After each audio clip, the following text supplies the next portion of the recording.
bataille. Babylone sème la haine, on ne fait que s'entretuer. Ils nous vendent des armes pour voir couler nos larmes. Yeah, pourquoi sommes-nous tombés si bas? Mon Africa n'est plus qu'un champ de bataille. Babylone sème la haine, on ne fait que s'entretuer. Ils nous vendent des armes pour voir couler nos larmes.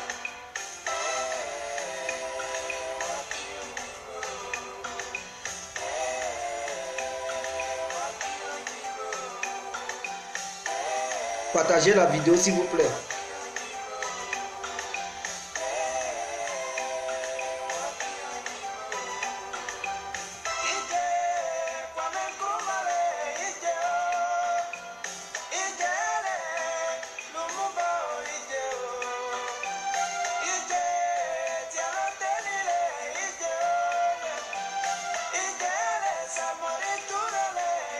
Partagez la vidéo s'il vous plaît, c'est très important. Je vais vous dire une chose qui est très importante.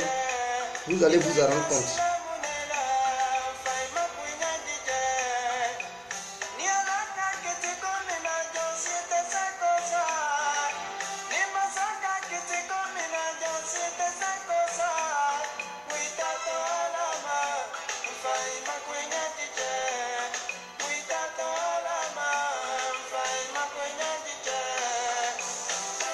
Partagez la vidéo dans les groupes et tout ça. Tous ceux qui veulent partager cette vidéo, faut pas partager, ne partagez pas ça dans les groupes.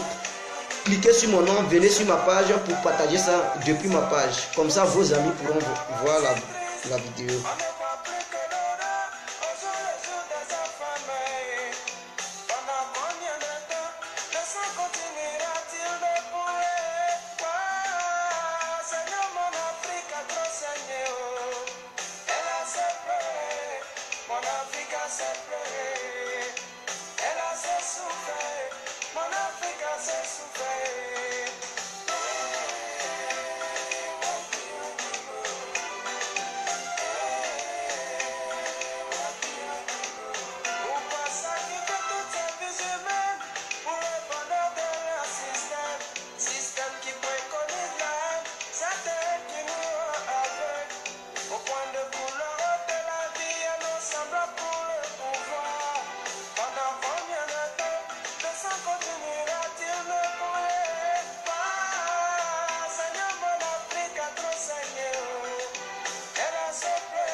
Partagez la vidéo s'il vous plaît.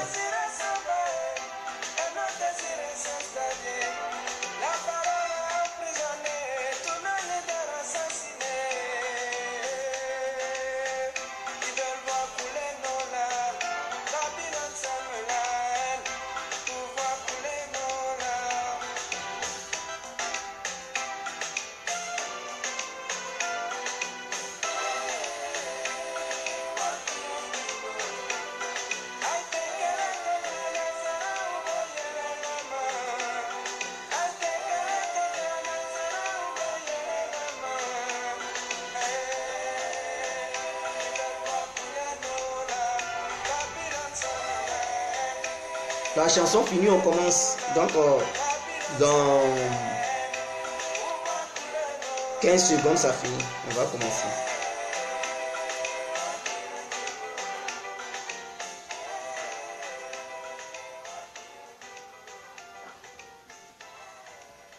Donc, j'ai mis un numéro. Tous ceux qui veulent intervenir peuvent intervenir. Cette question, on va l'aborder avec sérénité. Parce qu'elle est très importante. Elle va ouvrir les yeux au noir. Est-ce que vous comprenez? Moi, c'est pour faire comprendre au noir. Partagez la vidéo s'il vous plaît. C'est pour ouvrir les yeux au noir. Bonsoir, bonsoir à tous et à toutes. On va parler calmement. Pour ceux qui ne me connaissent pas, je suis Djegger complet, l'incontournable, l'homme dont on parle, l'homme qui n'a pas froid aux yeux, l'homme qui ne mâche pas ses mots. Alors, nous sommes devant cette caméra pour aborder la situation africaine. Je dis, d'ici 50 ans, l'Afrique ne va plus appartenir aux Africains. Et d'ici 50 ans, nous avons aujourd'hui des présidents noirs à des masques blancs qui gouvernent nos pays africains. Mais d'ici 50 ans, cela ne va plus être le cas. Ce sont les présidents blancs eux-mêmes qui vont venir diriger l'Afrique. Je vous explique. L'Afrique est en train de s'échapper aux Africains parce qu'il y a un problème sérieux que les Africains ne voient pas. Les Africains, leur problème, c'est qu'ils sont derrière des candidats de leurs ethnies. Donc, ils ne voient pas le mal et le danger que l'Afrique court, le continent africain qui nous a vu naître, qui nous a nourris, grandi jusqu'à aujourd'hui. Le continent est en train de s'échapper aux Africains et les Africains, ils sont ignorants, ils dorment. Ils pensent que c'est eux qui contrôlent encore leur continent. Non, mes frères et sœurs africains et africaines, vous ne contrôlez plus rien en Afrique.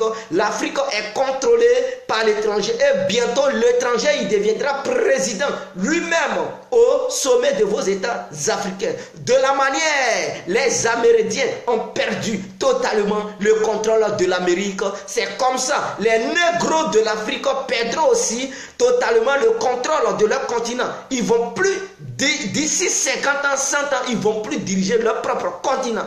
De la manière, les Nouvelle-Zélandais, les gens de Nouvelle-Zélande, je ne sais pas comment on les appelle, mais c'était des Noirs. De la manière, ils ont perdu leur continent.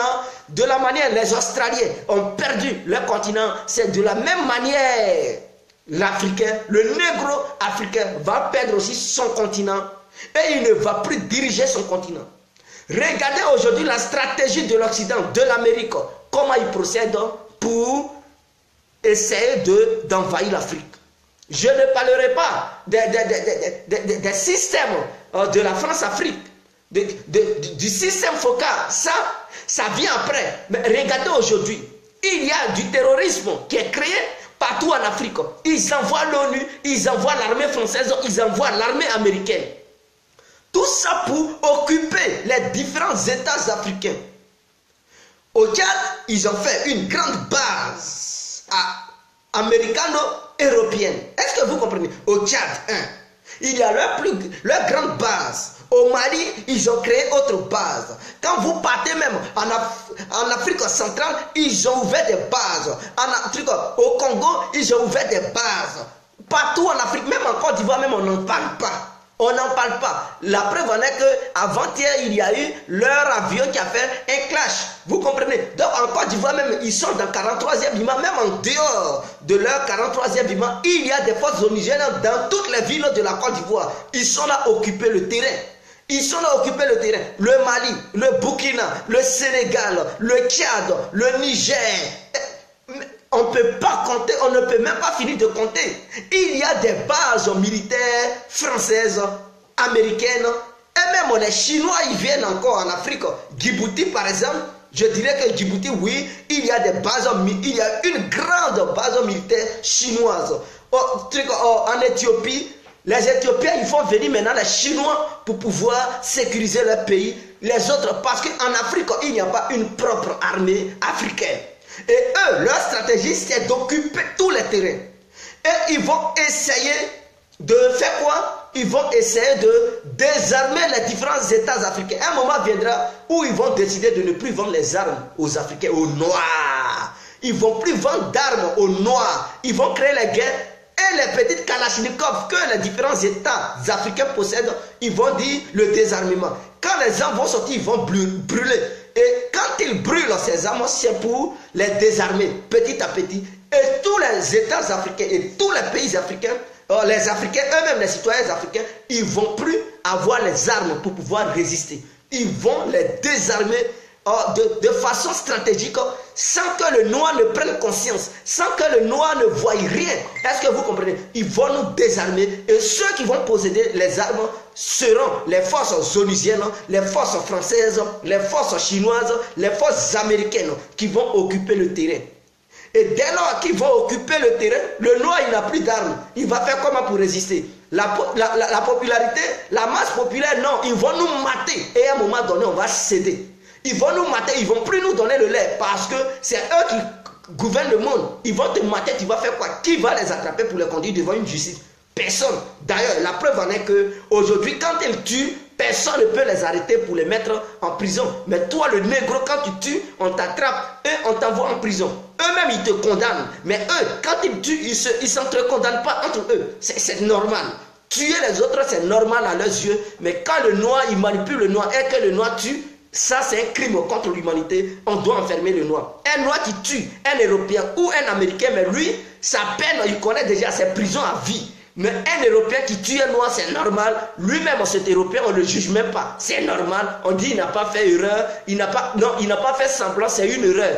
Un Européen qui viole une fille africaine, c'est normal. Mais un Africain qui viole une fille européenne ou américaine, non, il doit être puni. Prison à vie. On doit lui donner une peine que lui-même, il ne pourra même pas s'en sortir et il va croupir dans les prisons. C'est ça qui est la vérité, mes frères. Donc, c'est une stratégie. Les Africains sont en train de perdre l'Afrique. D'autres diront, non, on ne va pas perdre l'Afrique. Non, impossible. L'Amérique, les Américains, les vrais Américains, ils ont perdu leur propre continent américain. Ce n'est pas toi, le négro, qui va dire, je ne vais pas perdre mon continent. Toi, tu es qui? Tu es ignorant. Tu es un simple ignorant, tu ne sais rien. Les Indiens, là, ils étaient intelligents. Mais ils les ont massacrés, ils les ont chassés là-bas. Et ceux qui sont en Amérique, les blancs que vous voyez là-bas, là, ils ne sont pas des vrais Américains. Ce sont des gens qui sont quittés en Europe, ils sont quittés en Asie, au Moyen-Orient, en Afrique. Et tout cela, ils sont partis là-bas et ils ont envahi le continent américain. C'est ceux-là qui gouvernent le continent américain aujourd'hui. Sinon, ce ne sont pas des vrais Américains, les autochtones même américains. Non, ce n'est pas ceux-là. Est-ce que vous comprenez? Au Nouvelle-Zélande, le continent australien, c'est-à-dire l'Australie est un pays, mais l'Australie est sur un continent, Nouvelle-Zélande est sur un continent et tout cela, c'était les Noirs qui étaient aussi là-bas. Ils les ont massacrés, ils les ont tués et ils ont envahi là-bas. Ce sont eux qui contrôlent là-bas. Et c'est de la même manière, ils veulent faire l'Afrique. Ils veulent faire l'Afrique. Mais comme les Africains, ce sont des gens, ils ont un peu peur de ne pas faire les mêmes choses parce qu'ils savent que le peuple africain commence à prendre conscience petit à petit. Comment il faut faire? Il faut créer des choses pour ouvrir des bases militaires partout dans tous les pays africains, afin qu'un jour ils puissent dire, bon, à partir d'aujourd'hui, les Africains, ils ne sont pas encore mûrs pour diriger leurs États. Nous, les Blancs, on va diriger notre... Vous voyez l'Afrique du Sud avant, ce qu'ils avaient fait en Afrique du Sud. C'était les Blancs même qui étaient présidents en Afrique du Sud. C'est eux qui étaient des présidents en Afrique du Sud. Mais comme les Africains, eux tous, ils s'étaient mobilisés jusqu'à un moment donné, c'est là ils ont libéré Nelson Mandela pour lui dire, tiens, il faut être président. Mais en bas, c'est eux qui gèrent tout le système. C'est eux qui sont dans les coins stratégiques, dans l'économie, dans l'armée et tout. C'est eux qui gèrent ces postes stratégiques. Est-ce que vous comprenez? Mais ils mettent un président comme une marionnette en noir qui est là. Il n'est que une marionnette, vous comprenez, un manège qui tire les ficelles, qui va dans tous les sens ce qu'on lui dit de faire. Mais en réalité, ce sont eux. Mais à un moment donné, ils ne vont plus même utiliser cette stratégie. Ils utiliseront directement la stratégie ouverte. Ça, c'est une stratégie cachée qu'ils utilisent en ce moment avec les Africains. Mais d'ici 50 ans, ils vont utiliser la stratégie ouverte. C'est-à-dire la stratégie où le blanc lui-même, il vient et il dit, c'est moi qui est le président de ce pays. Et vous, les négros, vous n'allez pas être capable de faire quoi? De résister, parce qu'ils vont vous désarmer petit à petit. Ils vont vous désarmer. Le problème de l'Afrique, ce n'est pas pour dire il faut combattre l'extérieur, c'est de combattre l'intérieur. Il faut traquer tous les chefs bandits négros qui coopèrent avec ces malfaiteurs européens et américains au détriment de l'Afrique. Il faut les traquer partout, ils sont dans leur trou. Il ne faut pas leur donner le temps de devenir président dans un pays quelconque. Mais le vrai problème de l'Afrique, c'est que l'Africain, il ne calcule pas ça. Il ne voit pas son pays. Il ne voit pas l'importance de son pays. Il voit plutôt l'importance de l'individu qui vient de sa région, qui part dans la même religion que lui, qui a le même nom familial que lui. C'est cet individu qui regarde. Or, cet individu est un cancre, est un danger pour lui-même. et pour son propre pays. Mais l'Africain, il ne pense pas à ça. Il dit, oh, lui là, il a des soutiens internationaux. Oui, mais il a des soutiens internationaux parce qu'il n'est pas celui qui peut vous sauver. C'est un délinquant, un grand chef bandit, un bandit du grand chemin qui est là pour vous nuire, pour nuire votre continent, pour vendre votre pays. Et c'est comme ça qu'ils vont placer des pions au sommet des différents États africains pour que ces Africains leur vendent leur pays. Hein, petit à petit, petit à petit. Parce qu'on paye un pays avec la stratégie intellectuelle. On ne paye pas un pays pour dire tout le pays, on veut tout le pays, toutes les terres. Non, non, non. C'est-à-dire, lui là, il vient, il dit, bon, je veux telle entreprise. Il paye. Quand il paye l'entreprise, c'est pour lui. Le terrain, tout, l'espace. Hein, que l'entreprise englobe, tout cela, il paye. Ça devient sa propriété privée. Est-ce que vous comprenez? L'autre, il vient, il dit, moi, je paye, par exemple, la lagune. Par exemple, je prends Abidjan, il va dire je paye la lagune. Donc, il donne des milliards. Quand il paye la lagune est chez nous en Côte d'Ivoire, mais cela ne nous appartient plus. Toutes les pêches qui doivent avoir lieu au sein de la lagune, même le voyage, le transport sur la lagune, le revenu appartient à celui qui va payer la lagune. Mais ça y est en Côte d'Ivoire. Mais les Ivoiriens, ils ne vont plus profiter de cet argent. S'il a un peu, tout ce qu'il donne aux Ivoiriens, ce sont les impôts. Parce que tu as payé un terrain chez nous, ou bien tu as payé une société chez nous, tu dois payer les impôts. Donc c'est l'argent des impôts qui reviennent aux Ivoiriens. Sinon, l'argent même de l'entreprise n'appartient même plus, aux Ivoiriens. Est-ce que vous comprenez? Et c'est comme ça dans tous les pays. Un va venir, il va dire je veux le port d'Abidjan. Il paye le port d'Abidjan. Tout ce qu'il donne au président qui est là, il va dire, bon, c'est l'argent des impôts parce que le port se trouve sur le territoire ivoirien, donc il va payer les impôts. Donc, le peu d'argent qu'il donne à l'État ivoirien, c'est l'argent des impôts. Mais le vrai argent qui rentre, le bénéfice qui rentre n'appartient pas à l'État ivoirien. Est-ce que vous comprenez? C'est comme si toi, tu as tiré courant, l'électricité chez toi, mais tu payes l'électricité. Est-ce que vous comprenez? Ou bien, bon, ça, c'est l'électricité ne t'appartient pas, mais tu payes l'électricité. Maintenant, la maison mère de l'électricité, de la CEE, va payer maintenant les impôts à l'État ivoirien. Mais tout l'argent que les Ivoiriens payent, ça ne va pas dans les caisses de l'État ivoirien. Mais simplement la CEE paye les impôts à l'État ivoirien. C'est comme si toi, tu construis ta maison. Tu as fini de construire ta maison t'appartient. Tu as dépensé. Mais les gens de la mairie viennent pour dire qu'il faut payer un impôt. Mais les impôts que tu payes, c'est ça qui appartient maintenant, l'argent des impôts là, c'est ça qui appartient à l'État. Sinon ta propre maison, c'est à toi. C'est à toi. Tout ce que tu vas faire au sein de ta maison, le business, tout, l'argent que ça va te rapporter, c'est pour toi. Simplement, sur le mois fini, on te dit, il faut payer un peu d'impôts. Tu payes les impôts. C'est comme ça. Donc c'est comme ça, ils payent nos terrains, ils payent toute l'Afrique entière. Est-ce que vous comprenez? Même l'armée, quand on dit l'armée des différents pays africains n'appartient pas. N'appartient pas aux pays africains. Ça n'appartient pas. L'armée africaine n'appartient pas aux Africains. Parce que ces armées sont formées par des gens qui disent c'est notre armée. Ces armées sont là pour nous. Si nos pays, d'où on vient, ont des problèmes, ces armées doivent aller coûte que coûte nous défendre là où on est. Vous comprenez? Ici, c'est gens d'accord. Donc, vous êtes là, vous dites que non, vous êtes une armée de votre pays, mais non, vous ne l'êtes pas. Parce que vous n'avez pas vos propres décisions. Si eux, ils sont attaqués, forcément, les accords vous obligent à aller les défendre. Si tu refuses, tu es mort. C'est-à-dire que tu n'as pas respecté les accords, tu es un élément déserteur, on doit t'abattre. Est-ce que vous comprenez? Voilà tout ce qu'ils font.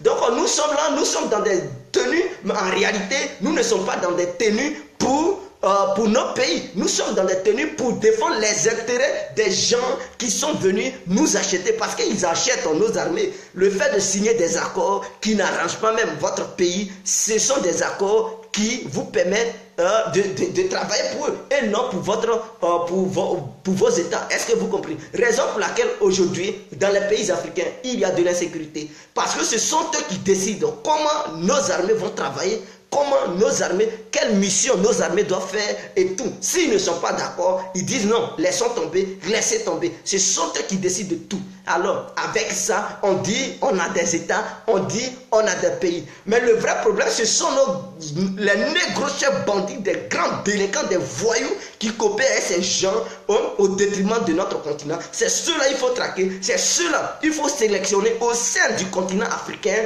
pour les traquer, même aussi c'est pour les pendre. Il faut les pendre parce que si on ne prend pas ces genres de décisions, l'Afrique ne peut pas évoluer.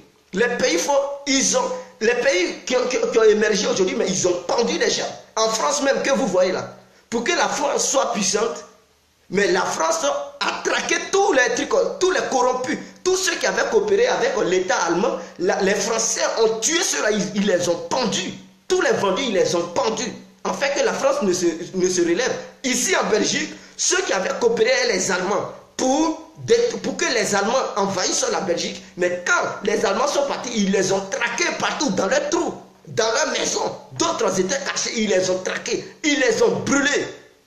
Comme ça, ceux qui n'ont pas brûlé, quand ils ont vu, ils ont dit, désormais je ne vais plus être traître. Parce que si je deviens traître, ils vont me brûler comme l'autre qui était traître. Il faut donner une leçon forte aux gens. Mais si on joue avec eux, lui là se lève, il devient traître. Il vend son pays, il fait n'importe quoi. Mais quand il quitte, il n'y a rien. Mais l'autre aussi, il a pris exemple sur lui. Et il devient riche sauvagement. Mais moi, si je vois l'autre, il est devenu riche, il a pillé, il a vendu. Et puis bon, on ne lui a rien fait. Il n'est pas mort, il n'est pas mis en danger, ils n'ont pas bloqué son compte bancaire, ils ne l'ont pas mis en prison. Mais moi aussi, je dis, je vais faire comme l'autre. Et je prends son exemple, je fais. Et avec ça, notre continent ne va pas évoluer. Il faut maintenant que cela cesse. Les Africains doivent se réveiller. Parce que les Occidentaux et les Américains ne font qu'envahir l'Afrique.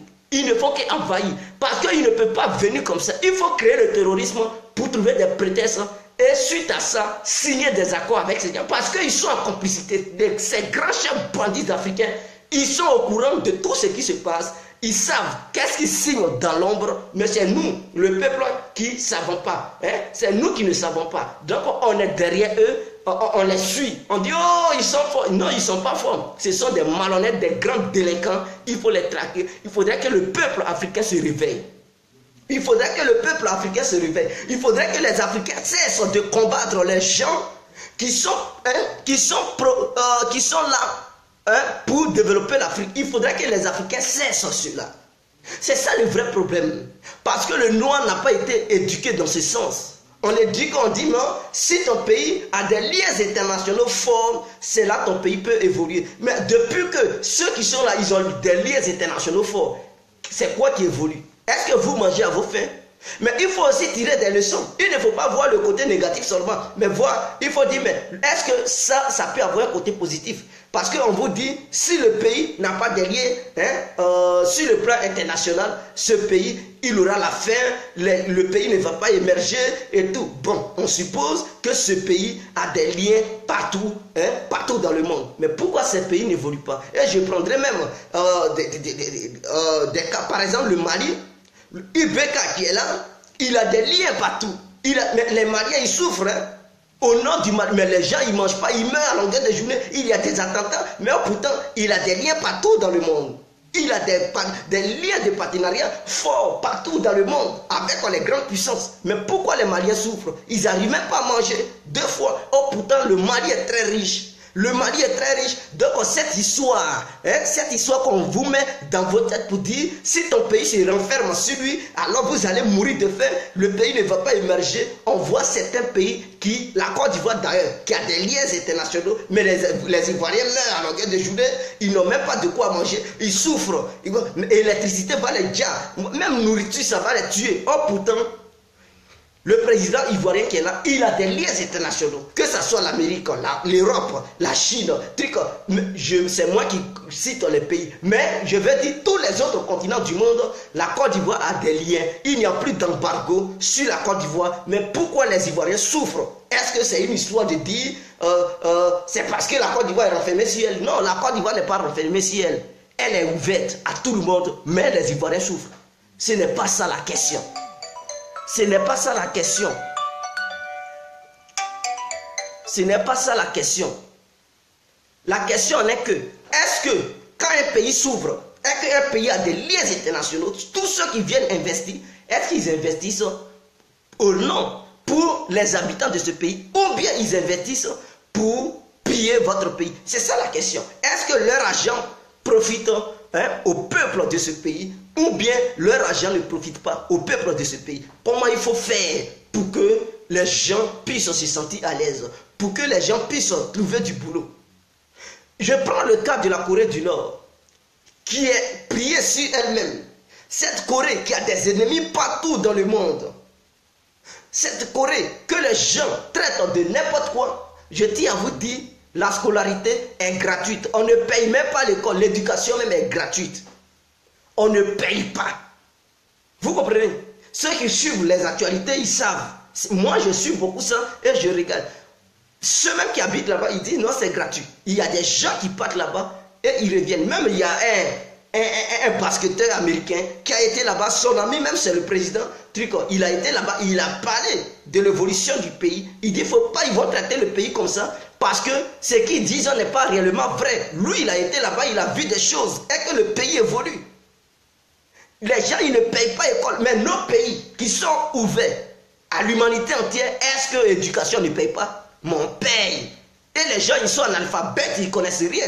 Beaucoup ne vont même pas à l'école. Or là-bas, le pays qui a des ennemis au monde, là-bas, l'État pouvait dire, bon, comme j'en manque d'argent, je taxe le peuple.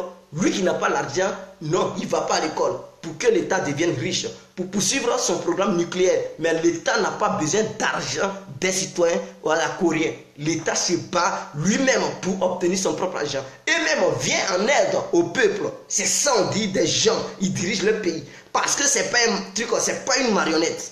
Mais en Afrique, les pays sont ouverts, où il y a des richesses, sont ouverts à tous. Et on souffre, l'éducation est payante, c'est-à-dire en Afrique, dans un pays, si tu ne payes pas l'éducation, non mon frère, tu deviens analphabète, tu ne vas jamais obtenir la connaissance des différentes lettres, les 26 lettres de l'alphabet. Tu ne peux jamais connaître ça, tu ne sais pas qu'est-ce qu'on appelle AI, tu ne pourras jamais connaître ces lettres.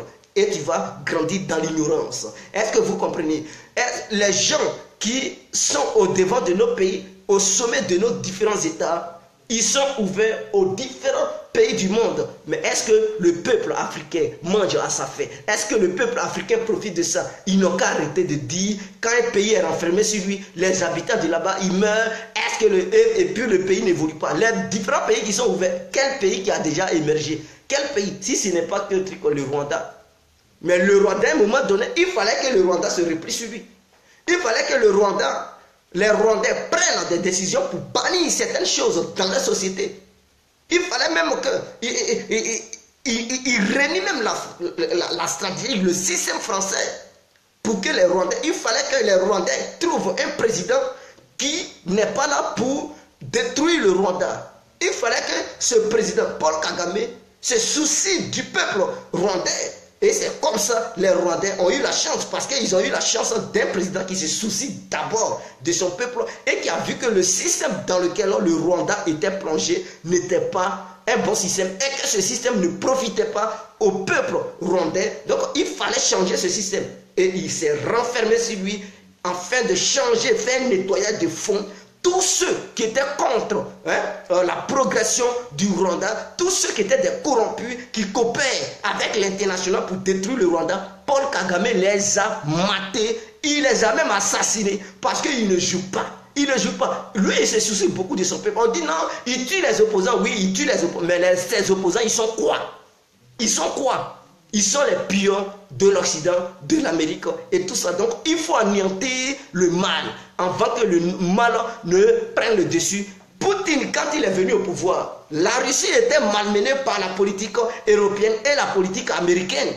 Mais quand Poutine est venu, il dit non, les choses ne vont pas se passer comme ça. Il a changé les règles. Mais tous ceux qui s'opposaient à lui, tous ceux qui étaient là-bas, qui menaient aussi la politique pour imposer à la Russie la politique européenne et la politique américaine, ils se sont vus enterrés. Il les a matés tous parce qu'il se soucie du peuple russe. Il pense beaucoup à son peuple et il a fait relever son pays sur le plan militaire. La Russie a repris confiance en elle-même. Aujourd'hui, on parle maintenant de la Russie sur le plan international. Parce que Poutine a su gérer les opposants qui le fatiguaient, qui voulaient toujours rester dans le système européen, qui détruisait la Russie, mais qui profitait aux Américains et aux Européens. Il fallait qu'il les mate. À un moment donné, il faut faire, il faut prendre la responsabilité. Quand tu vois qu'un pion dans ton pays, il est l'opposant, et puis les Européens l'utilisent, ou bien les Américains l'utilisent pour pouvoir te fatiguer, il faut l'anéantir.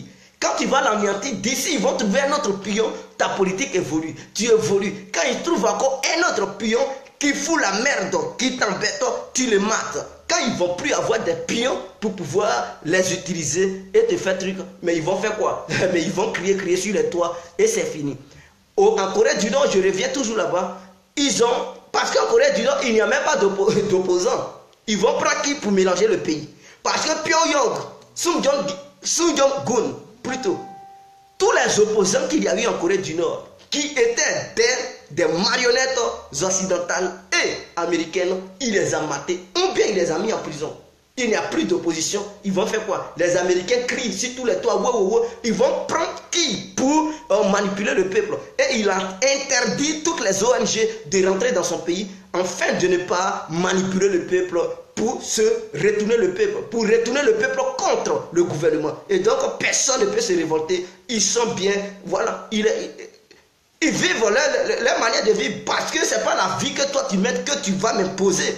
On n'est pas né dans le même pays, on n'est pas même chose. Voilà, tu as ta vie, moi j'ai ma vie. C'est pas parce que ta vie que tu vis, tu penses qu'elle est la meilleure que la mienne. Non, laisse-moi aussi, moi je vais vivre ma vie. Tu penses que ta vie, elle est la meilleure. Moi aussi je pense que la mienne, elle est la meilleure. Pourquoi forcément tu veux que je vive celle que toi tu vis? Non. Dès lors que tu m'imposes ta vie, ça devient la dictature. Et malheureusement, c'est ce qu'on fait aux Africains. On leur impose la vie des vies qui viennent des différents États. On s'en va imposer ça aux Africains. Or, pourtant, les Africains, ils ont leur propre vie. Et malheureusement, le peuple africain n'ouvre pas leur conscience, ne prennent pas les différents peuples africains n'ouvrent pas leur conscience, ne prennent pas conscience. Et malheureusement, l'Afrique, on est en train de perdre l'Afrique à petit feu. Je dis d'ici 50 ans, d'ici à 100 ans, l'Afrique ne va plus appartenir aux Africains. L'Afrique ne va plus appartenir aux Africains. Tous ceux qui me regardent aujourd'hui, qui vont suivre cette vidéo, s'il vous plaît, partagez-la. Parce qu'il s'agit d'une prise de conscience générale. Il s'agit d'une prise de conscience générale. Je parle aujourd'hui, peut-être dans 100 ans, je ne serai plus en vie. Peut-être dans 50 ans, je serai là où, soit je serai mort. Mais cette vidéo et cette parole resteront. Vous comprenez? La vidéo et ces paroles resteront sur les réseaux sociaux. Un jour, d'autres visionneront cette vidéo et ils comprendront qu'il y avait un élément qui s'appelait Guerre compris, qui avait déjà dit que l'Afrique est en train d'échapper aux Africains. Est-ce que vous savez que la population africaine est en train de se multiplier? Nous devenons nombreux de jour en jour. Pendant que nous devenons nombreux, c'est là nos chefs d'État africains, ils deviennent pires envers le peuple africain. Ils détruisent l'Afrique et ils vendent l'Afrique. Mais on se multiplie, on devient nombreux. Et en même temps qu'on devient nombreux, ils vendent notre continent. Et nous allons manger quoi demain? Nous, Africains, on mange quoi demain? Nos enfants vont manger quoi demain? Prenons conscience au peuple noir. Allô? Allô? Oui, bonsoir. Bonsoir mon frère Didier. Oui, bonsoir monsieur Karamoko, c'est ça? Ouais, c'est ça. Voilà, nous sommes en direct. Ouais, ok. Je vais prendre le train en marche parce que bon là, l'émission, ça me plaît beaucoup et puis surtout le sujet. Oui. Mais tu viens de dire quelque chose avec lequel je ne suis pas d'accord. Quand tu dis que nous sommes en train de perdre l'Afrique à petit feu, c'est pas à petit feu, c'est à grand feu. Ah bon? Ok. Dites-le. C'est à grand feu. Mais attends, je prends. Ok, toi et moi, on a quelque chose en commun, c'est la Côte d'Ivoire. Oui. Ok, et quand tu vas en Côte d'Ivoire aujourd'hui, le tissu industriel appartient à qui? C'est les Libanais. Oui. Oui. Voilà, même quand nos frères ivoiriens ont le même boulot de genre comptabilité avec un Libanais, ils payent mieux les Libanais que les Ivoiriens. Et les autorités ivoiriennes sont au courant. Oui. Ça, c'est un. Et ce qu'ils ont demandé avec Oufou-Boigny, que Oufou les avait refusés, avec Gbagbo et Alassane, ils ont réussi à avoir des quartiers à eux. À Djetri et puis à Makori, voilà, ils viennent construire un immeuble là, on ne doit même magasins qui sont là sont occupés que par des Libanais. Oui. Au-dessus de tout le monde. Oui. Ça, c'est un. Oui. Et deux, et quand ils louent ta maison, hein, oui. ils te posent un prix. Quand tu n'es pas d'accord, tu peux rester 2-3 ans sans payer ta maison, oui. et puis la justice de ton pays est de son côté contre toi. Mais est-ce que nous, on est propriétaires de ce pays-là, de toi à moi? Oui. Ok, nos frères qui sont dans l'achat des produits de café et cacao, oui. notre pays refuse de leur délivrer des brevets de commercialisation, oui. ils sont obligés d'aller louer des brevets établis par les Libanais. Moi, je ne sais pas comment, c'est-à-dire qui sommes-nous et où sommes-nous? Oui. En fait. Ok, ça c'est les Libanais. Oui. Mais après, maintenant, tu as les Français. Oui. Le plus gros investisseur étranger en Côte d'Ivoire, c'est la France. Oui. On est d'accord. Toutes oui. les grandes entreprises de la Côte d'Ivoire, que ce soit la téléphonie, en tout cas tout ce qui est de la high-tech, c'est détenu par les Français. Oui. N'est-ce pas? Oui. Les Chinois aussi sont en train d'arriver à grands pas. Donc quand tu dis que nous, on est en train de perdre l'Afrique à petit feu, ce n'est pas à petit feu, c'est à grand feu. Oui. En fait, nous, on est africains de nom. Sinon, notre continent appartient aux multinationales et puis aux étrangers. Oui. Voilà. Quand tu vas en Côte d'Ivoire, l'eau, l'électricité, tout est contrôlé par les multinationales étrangers. Oui. N'est-ce pas? Oui. Et les étrangers font la loi chez nous. Oui. Qu'est-ce que tu veux? Toi, Dédé, je te jure, il faut avoir affaire à un Libanais demain matin. Moi, je ne veux pas qu'il ait tort parce qu'il est étranger. Hein. Oui. Mais que tu aies raison, que tu aies tort, tu auras tort face à lui. Et puis le juge, le procureur, le policier, le gendarme, machin, c'est que des Ivoiriens. Oui. Ils vont le soutenir contre toi. Mais donc, à un moment donné, accusons et le système machin, mais à un moment donné aussi, il va falloir qu'on ait le courage aussi de se regarder en face. Oui. Est-ce que nous-mêmes, on n'a pas un problème? Oui. Est-ce qu'on n'a pas un problème? Moi, je pose la question à tous ceux qui vont intervenir. Oui. Est-ce que nous-mêmes, on n'est pas une partie du problème? Parce qu'à partir du moment, mon frère, hein, face à l'argent, tu perds ta dignité. Oui. Pour moi, tu es un animal, tu n'es pas un être humain. Oui. Mais force est de constater qu'en Côte d'Ivoire, c'est ce qui règne en ce moment, l'argent. Le douanier est corrompu, le policier est corrompu, le juge est corrompu, oui. les ministres sont corrompus, oui. le chef de l'État même est corrompu. Oui. Donc, c'est-à-dire, eux, ils travaillent que pour l'argent. C'est-à-dire, celui qui offre le plus, il prend. Mais donc, du coup, comme les étrangers qui viennent en Côte d'Ivoire parce que c'est un pays riche, oui. ils ont de l'argent, oui. qu'est-ce qu'ils font? Ils ont compris notre fonctionnement, il faut leur proposer de l'argent et puis tu les as. Oui. Donc depuis l'esclavage, la colonisation, le système qu'ils ont mis en place, ça n'a pas changé. Oui. C'est-à-dire qu'ils viennent, ils corrompent l'élite, c'est-à-dire les chefs et autres, là, ils les corrompent, et puis ils ont le pays. Oui. Donc notre pays ne nous appartient pas. Donc il faut faire des recherches. 40% des parts économiques de la Côte d'Ivoire appartiennent aux Libanais, 40%. Oui. Donc c'est-à-dire que c'est la communauté la plus puissante de la Côte d'Ivoire. Oui. Ils ne sont même pas 1 million de personnes. Ils sont maximum 1 ou 2 millions. Oui. Maximum. Ok. Et donc quand une minorité vous contrôle, mais vous êtes là que par la forme, sinon dans le fond vous n'existez pas. Oui. Ceci étant, je ne dis pas aux gens d'aller détester les gens. Mais je demande à notre pays, à notre État, de financer les entrepreneurs locaux, les Ivoiriens. Parce que quand tu vois l'Angleterre, la France, les États-Unis surtout, mais à un moment donné, ils protègent leur économie et leurs enfants. Oui. Ils protègent leur économie. La preuve en est que Trump dit Amérique d'abord. Mais justement, ils font du protectionnisme. Mais il n'y a que nous, les Africains, qui sommes libéraux. Et puis d'abord, ce n'est même pas des idées pensées par nous et pour nous. C'est-à-dire, on va se jeter sur les idées des gens. Et puis on pense que, bon, voilà, nous on doit même les dépasser là-dedans. L'Ivoirien est ouvert au point même de s'oublier. Oui. Alors, c'est en Côte d'Ivoire. C'est-à-dire, tu vois n'importe qui venir se foutre de l'homme ivoirien. Et puis ça ne va pas quelque part. Oui. Voilà, et j'aimerais qu'une fois aussi tu fasses un peu une émission sur l'immigration en Côte d'Ivoire, l'immigration non contrôlée là en Côte d'Ivoire. Oui. Tu comprends? Oui. Mais attends, à un moment donné, quand tu vas à la zone industrielle de Yopougon, à la zone industrielle de Koumansi, mais attends, les entrepreneurs ivoiriens sont... Oui. Tu as des Libanais en Côte d'Ivoire qui ont des monopoles sur certains produits. Tu te demandes, mais où allons-nous? Oui.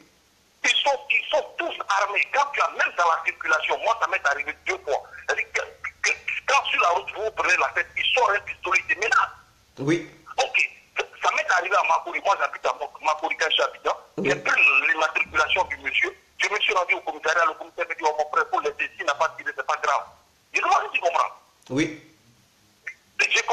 jeune fille aussi, hein, qui a acheté une maison, et un Libanais louait. Il voulait coûte que coûte que la jeune fille lui vende la maison à un prix qu'il arrangeait. Quand elle a refusé, il dit qu'il ne sortira pas de la maison, ça a duré 3 ou 4 ans. Cette histoire-là, ça fait même la lune des journaux en Côte d'Ivoire. Je ne sais pas si tu as entendu parler de ça. Oui, oui, j'ai compris. Je suis ami même à l'une de ces filles-là. Donc, du coup, il ne faut pas dire ça. C'est-à-dire, nos pays, nous sommes Ivoiriens ou Africains ou Sénégalais de nom. Sinon, la vérité là, ce n'est pas nos pays. Même, attends, le cacao qui sort de la Côte d'Ivoire, ça profite comme à nos petits frères, nos nièces. Jamais. C'est les Suisses, les Français, les Belges qui empochent tout l'argent. Oui. Nous donnons le minimum dessus, n'est-ce pas? Oui. La noix du cajou et autres là qui sortent du nord de la Côte d'Ivoire, le coton et autres là, nous on gagne quoi dessus? C'est le multinational qui contrôle. Oui. Donc, en fait, on est africains de nom. Sinon, c'est-à-dire dans le fond là, on n'est rien. Nous sommes des apatrides. Ouais. La vérité, c'est ça. Quand je vois les gars, qu'on est en train de se battre des individus qui nous ont vendus à l'impérialisme, moi je me dis, les gars, il est temps qu'on se réveille. Hein. Nous sommes un peuple vendu. Voilà, nous sommes des apatrides. Mais quand tu regardes en Europe ici, regarde même les pays de l'Europe de l'Est et autres là qui sont pauvres, mais qui se battent, leurs dirigeants se battent pour leur peuple. Oui. Mais les nôtres nous ont vendus. Oui. Mais ça dit, va au palais de justice africain, va là-bas, tu vas voir. Mais ça dit, quand tu n'as pas d'argent, hein, l'injustice va te tuer. Mais voilà pourquoi les gens disent, l'espérance de vie chez nous, c'est quoi? Ouais. Mais ils piquent tout des pays, les gens, voilà. C'est l'injustice sociale, l'injustice économique. Les étrangers contrôlent la Côte d'Ivoire, surtout les Libanais, et les Chinois sont venus maintenant. Ils nous envoient n'importe quel produit, que ce soit de bonne ou de mauvaise qualité. En fait, l'Afrique est devenue des potoirs, c'est-à-dire la poubelle de ces gens-là. Ouais. À un moment donné, c'est eux-mêmes qui vont gouverner l'Afrique. Et c'est malheureux. Mais ça va commencer bientôt, tu vas voir. Ah oui. Des quartiers comme Zone 4, quand ils vont avoir des députés libanais, des maires libanais, oui. Ensuite ils vont avoir des ministres. En fait, c'est des gens, on comprend ça. Nous, les Africains, on n'a pas une bonne notion du temps.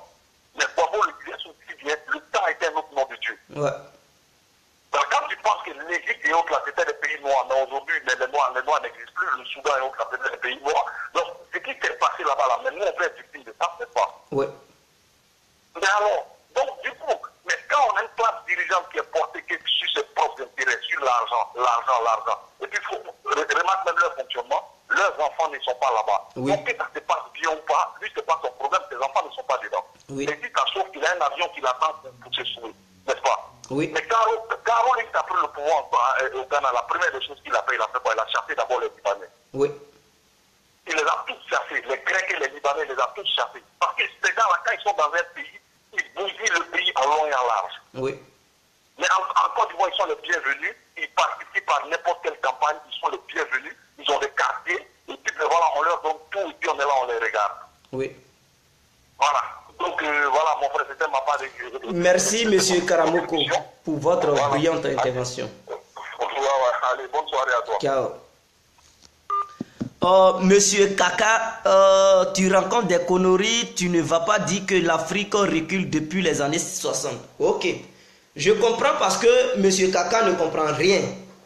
Lui, il pense que l'Afrique évolue comme ça. Ça évolue, mais Monsieur Kaka, est-ce que tu manges à ta faim ou toute ta famille mange à sa faim? Est-ce que les Africains mangent à leur faim? Ou bien en Afrique, il n'y a pas des gens qui meurent de faim, mais allez-y un peu en Afrique de l'Est et vous verrez. Allez-y en Éthiopie, allez-y au Soudan, allez-y il y a plusieurs pays, même au Niger. Pour ceux qui connaissent le Niger, moi j'ai fait le Niger. Quand tu descends, les Nigériens même, ils risquent quand même de déchirer tes vêtements parce qu'ils ont faim. Ils demandent de quoi manger. Ils te tirent, donne-moi l'argent, ils te tirent. Parce que ça fait longtemps qu'ils n'ont pas mangé. Tu les vois, ils sont maigres. Ils ont besoin d'argent pour manger. Parce que le Niger n'arrive pas à encadrer son peuple. Le peuple nigérien meurt de faim. Voilà. Or, pourtant, le Niger est riche.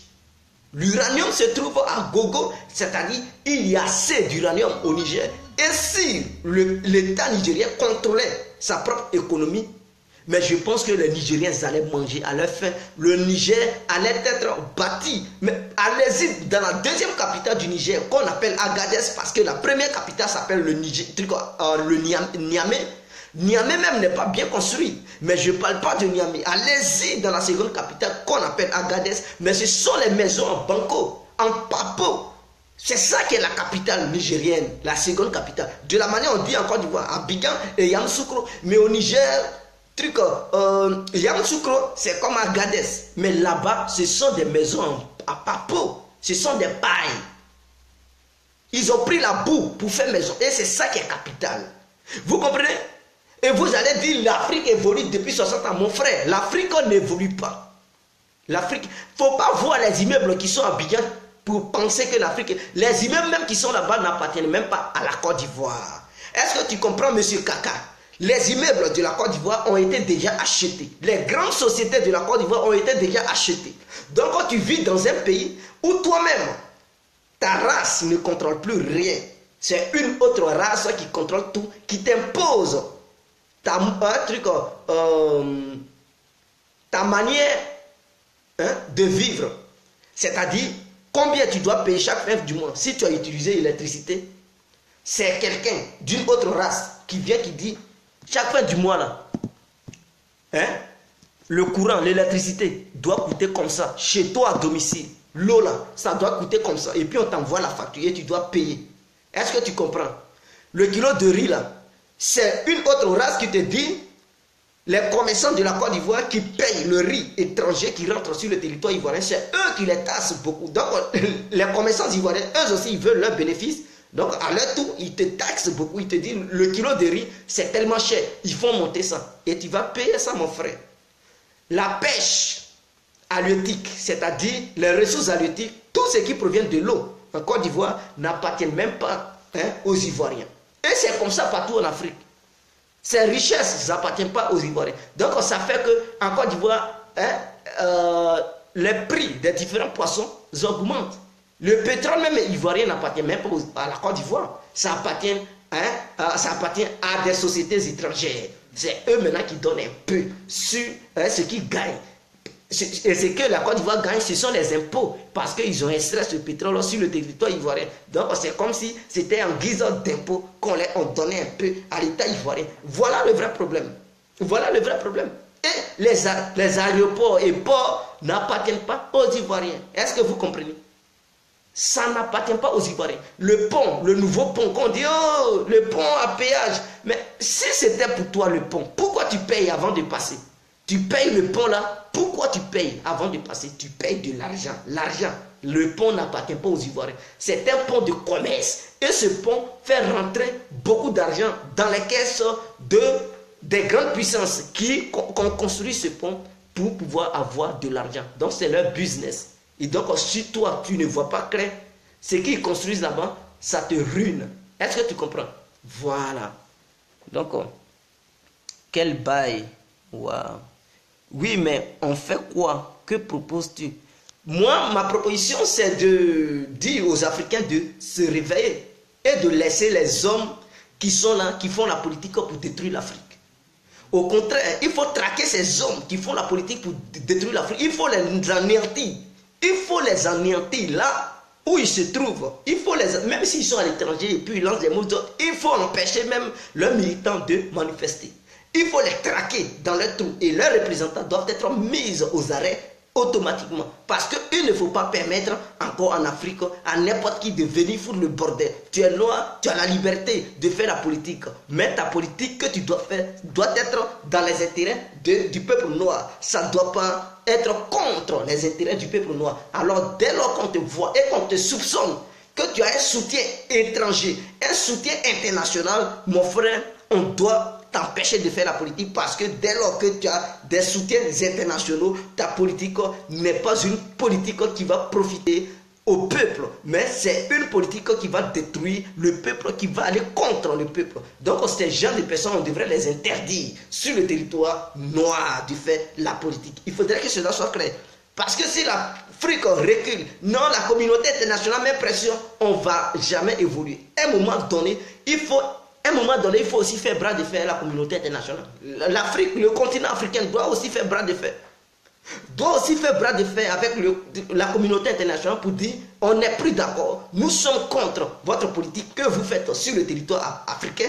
Vous payez l'Afrique à travers les sociétés, à travers les grandes entreprises et vous contrôlez tout. Vous êtes au sein de nos armées, vous êtes au sein de nos gouvernements, vous êtes au sein même de l'éducation et partout. Et on ne peut même plus, on n'a même plus la maîtrise de nos propres biens. Même le sous-sol, c'est vous qui contrôlez le sous-sol. Vous savez qu'il y a diamant ici, il y a l'or là-bas, il y a truc à faire là-bas, il y a manganèse, il y a uranium. C'est vous qui contrôlez, c'est vous qui prenez toutes ces richesses et l'Africain il n'a rien. En retour, ils sont avec un truc, ils sont bredouilles, il n'a pas rien, il n'a pas de revenus. Et ça, c'est malheureux. Est-ce que vous comprenez? Voilà, donc l'Afrique nous échappe. J'aimerais écouter ton émission, mais dommage qu'il y a tout à l'heure championnat. Allô?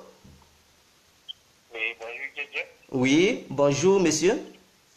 C'est moi, Kaka. Pardonnez? C'est moi, Kaka. Ah, ok, monsieur Kaka. Nous vous écoutons. Oui, tu m'excuses, je vais donner je vais intervenir tout rapidement. Oui, nous vous écoutons, monsieur Kaka. Oui, en fait, les aspects que tu apportes, c'est profond, tu comprends? Oui. Et tu parlais de la division de la Côte d'Ivoire en région, gouvernée par tu appelais ça président, d'autres appelaient ça par des quoi, je ne sais pas. Aujourd'hui, tu attaques un autre volet, c'est des sujets qui sont trop sensibles, tu vois. Oui. Aujourd'hui, je pense que à ton niveau, Oui. c'est bien d'aborder les choses actuelles. Oui. C'est-à-dire les choses qui se passent de nos jours là. Lesquelles? Ce qu'on voit là. Lesquelles? Par exemple, Soul te Soul, ou bien quand tu parles du Makossa, ou bien tu parles. Oui, ça c'est des trucs que tu vois tout de suite, mais monsieur Kaka, les envahisseurs de l'Afrique, nous les voyons. Au Mali, quand vous partez au Mali, vous savez que l'armée européenne ne fait que envahir tout le Mali. Quand vous partez en Côte d'Ivoire, vous savez que dans ces temps-ci-là, ça fait même pas une semaine, il y a eu 200 militaires français qui ont débarqué, pour ne pas dire européens, qui ont débarqué sur le territoire ivoirien. Donc, ce sont des choses qu'on voit. Il ne s'agit pas des choses archaïques. On voit ces choses et tout le monde est informé. Pourquoi est-ce qu'on ne peut pas aborder ce sujet pour ouvrir l'esprit au noir? Quand tu dis que l'Afrique va appartenir aux Occidentaux, c'est dire que l'Afrique recule. Oui. Par rapport aux années 60, n'est-ce pas? Oui. Alors, là, je ne suis pas d'accord. Non, je n'ai pas dit l'Afrique recule par rapport aux années 60, mais je veux dire... Non, dans ton développement, c'est ce qu'on voit. Non, monsieur Kaka, vous n'avez pas compris ce que je vais vous faire comprendre. Aujourd'hui, l'Afrique est bel et bien construite, n'est-ce pas? Il y a des immeubles qui poussent. Mais est-ce que ces immeubles appartiennent aux Africains? Est-ce que ces grandes sociétés qui naissent sur le territoire africain appartiennent aux Africains? Est-ce que les Africains profitent de ça? Est-ce que ce n'est pas une manière d'acheter l'Afrique à petit feu? Est-ce que ce n'est pas une manière d'envahir l'Afrique en investissant, mais sans pourtant donner la chance aux Noirs, aux Africains que nous sommes, de profiter de ces richesses que ces grandes entreprises et ces sociétés produisent sur nos territoires africains? Oui, mais dis-toi que l'Afrique dort sur ses richesses depuis des décennies quand même. Mais depuis des décennies, mais monsieur... on n'arrive pas. En fait, ce qui manque à l'Afrique, c'est quoi, monsieur Kaka? Hein? C'est quoi qui manque à l'Afrique? Mais on n'a pas les moyens Quel moyen, de quel moyen parlez-vous? Nos matières premières. De quel moyen parlez-vous? De quel moyen vous parlez, M. Kaka? Ah! Mais est-ce que toi, en Afrique, en Côte d'Ivoire, oui, le gisement du pétrole, oui, est-ce que les Ivoiriens peuvent exploiter sans les autres? Mais qui est à la base? Est-ce que ce ne sont pas nos... Mais monsieur Kaka, c'est ce que je dis dans ma vidéo, que nous avons des dirigeants, des grands bandits qui nous dirigent, qui ne veulent pas l'évolution de l'Afrique, qui font une coalition avec les étrangers pour opprimer les Africains, pour rendre les Africains très pauvres et malheureux. C'est de ça que je parle. L'Afrique a bel et bien les moyens de mettre... Oui. Monsieur Guégué, si vous voyez aussi loin que vous le pensez, oui, allez-y développer l'Afrique alors. Si vous avez les possibilités de transformer nos matières premières, mais il n'y a pas de problème. Mais monsieur Kaka, là où tu parles, même si vous avez les moyens et que vous voulez aller transformer les matières premières, pensez-vous que ceux qui dirigent l'Afrique aujourd'hui, ils vont vous laisser le temps, mais ils vont vous mater? Ils vont vous tuer parce que vous allez contre leurs intérêts. Non, en fait, mais oui, on n'a pas les infrastructures pour développer nos matières premières. Mais qui ne veut pas les développer? Qui dirige le pays? Qui? Les richesses de l'Afrique sont à la disposition de qui? C'est pas ça, c'est les têtes pensantes. C'est les têtes pensantes. Les têtes pensantes. Mais nous avons des personnes qui pensent quand même, monsieur Kaka. En Afrique, il y a des brillantes personnes qui raisonnent. Aujourd'hui, en Afrique, quand même, vous avez fait des études, vous aussi. N'est-ce pas? Vous avez fait les études. Vous allez voir que à partir de la terminale, on envoie les meilleurs élèves dans les pays occidentaux. Oui. Pourquoi? Mais est-ce que tu peux me donner une explication? Non, cela n'est pas le problème. Envoyer quelqu'un à l'Occident ou en Amérique, cela n'est pas le problème. Est-ce que ces personnes qu'ils ont envoyées... Non, monsieur Kaka, est-ce que ces personnes qu'ils ont envoyées hors du territoire africain n'ont-ils pas acquis la connaissance là-bas? Ne sont-ils pas matures pour pouvoir inventer une technologie propre à l'Afrique? Non, mais est-ce qu'il y a l'Europe qui envoie ses élèves, ses étudiants en Afrique? Est-ce que l'Europe ou bien l'Occident envoie ses élèves? Mais c'est le système qui nous empêche. Mais c'est ça qu'on dénonce, monsieur Kaka. C'est ce système que nous dénonçons. Et qu'on demande aux Africains de prendre conscience. Parce que ceux qui sont au sommet de nos États, ils ne veulent pas un Africain mûr. Ils ne veulent pas un Africain qui est capable de se prendre en charge. Ils sont là à opprimer les Africains. Ils empêchent les Africains d'évoluer. Je ne suis pas d'accord. Mais qui doit financer les études? Qui doit financer l'éducation dans nos différents pays? Est-ce que c'est est-ce que c'est monsieur Kaka qui doit financer l'éducation? Qui doit remplir les universités? Qui doit doter les universités des meilleurs appareils pour que les élèves aillent paisiblement à l'école? N'est-il pas un truc? Est-ce que ce n'est pas le temps? Mais si l'université n'a pas les moyens. Mais attends, il faut te mettre à la place de Thomas Sankara. Thomas Sankara, quand il veut consommer burkinabé, il produit chez lui et il fait le coton, il fait le pain chez lui. Thomas Sankara était qui, monsieur Kaka? Qui était monsieur Thomas Sankara? Ce que tu es en train de dire, c'est-à-dire, oui, qui était monsieur Thomas Sankara, monsieur Kaka? Est-ce que monsieur Thomas Sankara était un simple citoyen ou bien il dirigeait un État? Je vous demande. Il dirigeait un État. Ok, et quand vous prenez exemple sur lui, est-ce que ceux qui dirigent les États actuels, les Africains, ils ont le même comportement que monsieur Thomas Sankara? Mais c'est parce qu'ils n'ont pas cette possibilité. Pourquoi ils n'ont pas cette possibilité? Mais non, attends, Djé, oui. Si toi tu as cette capacité, tu n'as pas besoin d'être président pour émettre des idées, même si... Les idées ne suffisent pas, monsieur Kaka. Tu parles, mais il faut agir. Mais les idées ne suffisent pas. Ceux qui ont les moyens, s'ils ne veulent pas déployer les moyens pour aider le peuple, en fait que le peuple mette les idées sur la table pour réagir. C'est ceux qui possèdent les moyens qui ne veulent pas l'évolution de notre continent, monsieur Kaka. Parce qu'on les a nommés, on leur a confié toute l'économie du pays. Donc c'est à eux maintenant de prendre dans les caisses pour pouvoir financer les jeunes. En Europe, c'est comme ça. Qu'un jeune a des idées... Tu dois comprendre qu'à leur niveau, c'est bloqué. Hein. À leur niveau, c'est bloqué. Qui a bloqué ça? Il ne faut pas penser que les Occidentaux vont te donner... Parce que tu vois, quand on fabrique une voiture, oui, même pour monter cette voiture, même en Afrique, en Côte d'Ivoire, où tu veux, c'est pas facile, tu comprends? Mais monsieur Kaka, le Ghana même fabrique sa propre marque de voiture. Le Ghana fabrique sa propre marque de voiture. Au Nigeria, les Nigériens, ils fabriquent leurs voitures. Est-ce que... Oui. Quelle est la différence entre les autres pays? Est-ce que c'est partout? Non, l'Ouganda même, pourquoi dans les pays anglophones, eux, ils arrivent à fabriquer et dans les pays francophones, on ne peut pas? L'Ouganda fabrique même les voitures qui marchent sur l'énergie solaire. Est-ce que vous comprenez, monsieur? Est-ce que l'Ouganda a les moyens que la Côte d'Ivoire? Est-ce que le Ghana a les moyens que la Côte d'Ivoire? Entre le montage et la fabrication... Non, ils fabriquent, eux-mêmes, ils produisent. Ils produisent. Aujourd'hui même, dans certains pays africains, les gens ils vont au Nigeria pour prendre des pièces, des véhicules d'origine nigériane.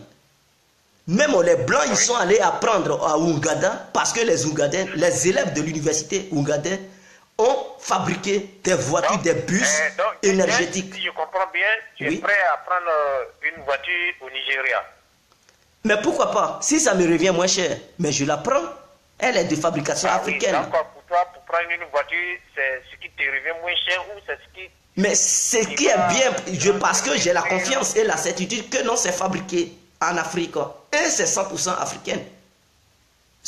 Je ne demande pas aux gens de ne pas payer les véhicules qui viennent de l'Occident, non.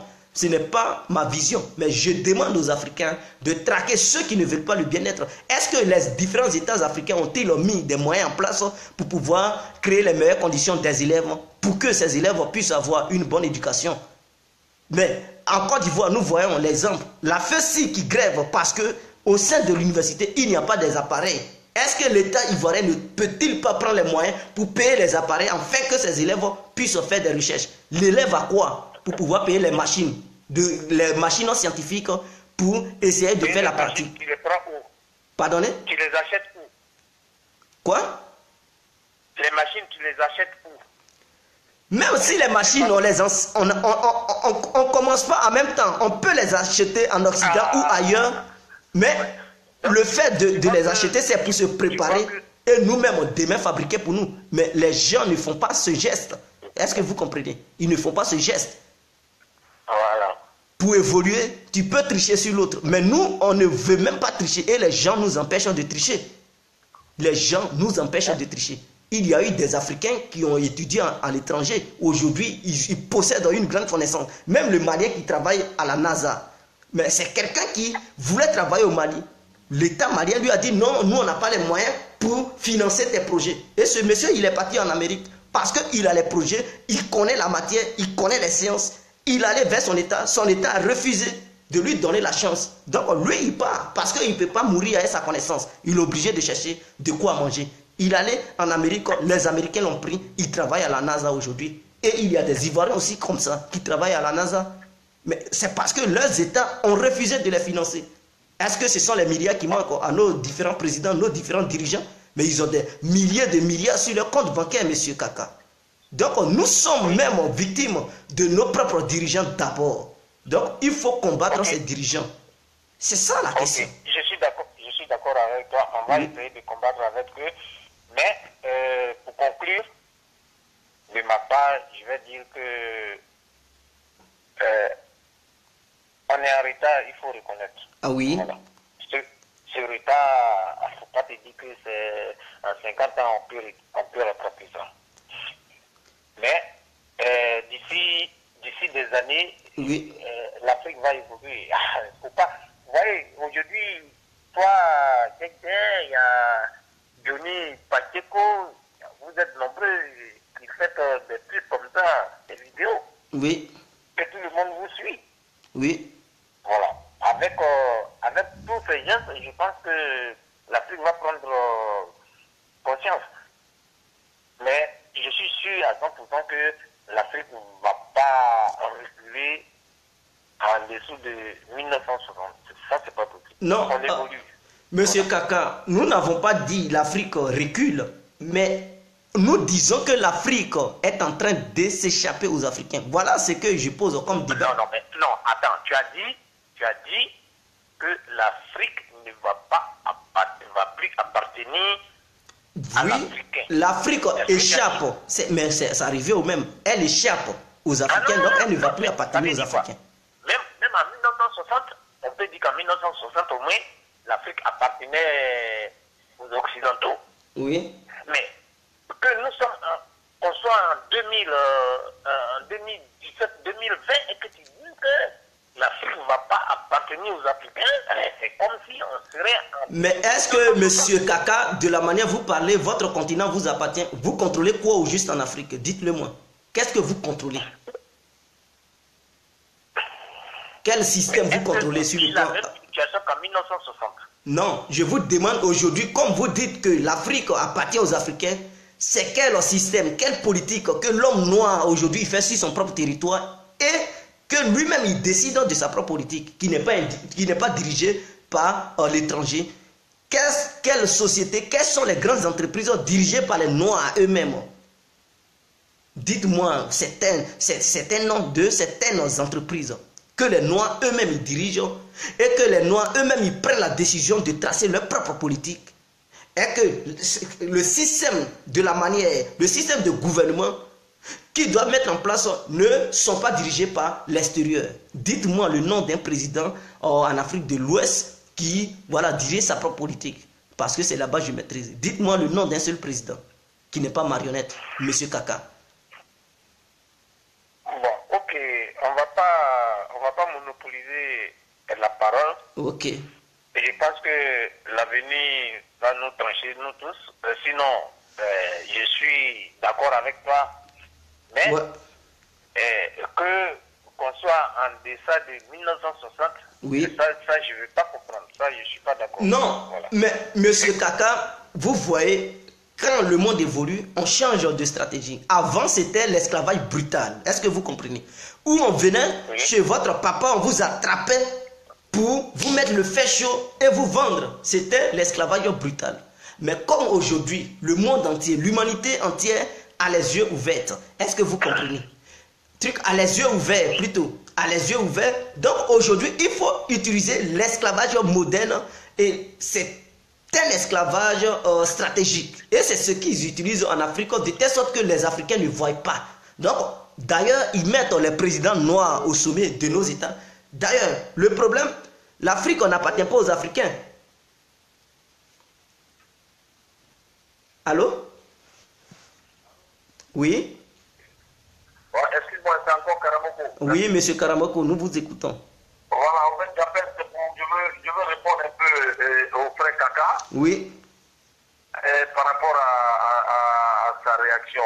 Oui. Tu vois un peu, mon frère. Oui. Voilà le problème des Africains. Oui. Le manque de confiance en eux-mêmes. Oui.